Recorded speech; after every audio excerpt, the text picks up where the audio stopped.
की धुली उड़द की दाल चाहिए। ये सुबह आज मैंने 1 कटोरी उड़द की दाल को 5-6 घंटे भिगो के रख लिया था। ये देखिए अब ऐसी हो जाएगी। इसके साथ अपन को हरी मिर्च, अदरक, नमक, इन सब चीजों की जरूरत पड़ेगी। दाल को पीस लेंगे ग्राइंडर में डाल के, साथ में हरी मिर्चें और अदरक के साथ। ये देखिए दाल पीस ली अपन ने। ना ज्यादा पतली रखी हुई है, ना ज्यादा गाढ़ी। इसमें अपन 1 चम्मच अच्छे से भर के जीरा,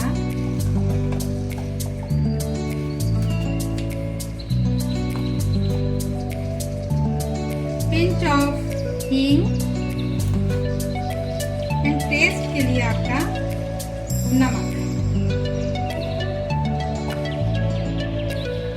इसको अच्छे से मिला लेंगे और मिलाने के बाद आप इसको इतना फेंटें, खूब फेंटना है इसको।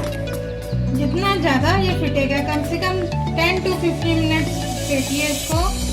फेंटने के बाद ये बहुत सॉफ्ट बनेंगे।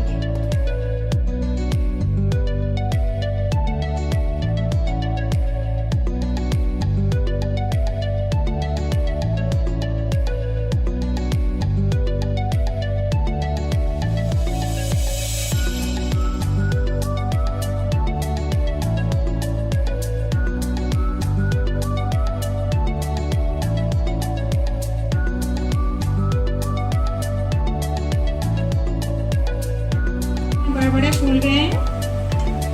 अब इसको अपन हल्का सा गोल्डन ब्राउन होने देंगे। गोल्डन ब्राउन होने के बाद अपन इसको निकालकर सीधे ही ठंडे पानी में डालेंगे। ये मैंने ठंडा पानी अपने साथ रखा हुआ है। इसी पानी में अपन इसको शिफ्ट कर देंगे। ब्राउन हो गए हैं। अब इसको अपन निकालकर सीधे ही ठंडे पानी में डाल देंगे।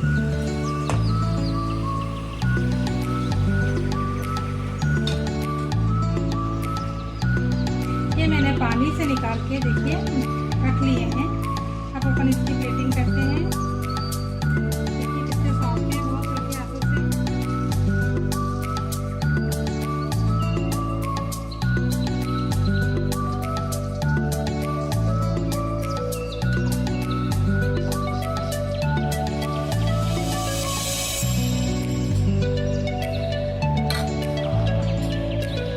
मैंने चटनी बना के रखी थी। अगर आपको ये चटनी की रेसिपी चाहिए तो प्लीज़ आप कमेंट बॉक्स में डालिए, मैं आपको ये भी बता दूँगी। थोड़ी सी लाल मिर्ची, थोड़ी सी काली मिर्ची,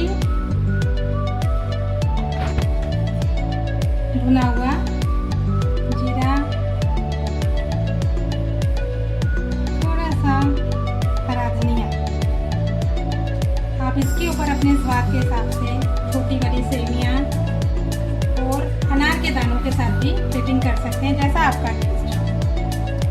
चलिए, साथ में आज शाम का टाइम था, मेरी पापड़ी भी रेडी थी, तो मैंने आपके साथ भल्ला पापड़ी भी शेयर कर दी है। पापड़ी की रेसिपी भी चाहिए तो आप कमेंट बॉक्स में लिखिए, मैं भल्ला पापड़ी भी आपको पापड़ी बनानी और चटनी बनानी भी बता दूंगी।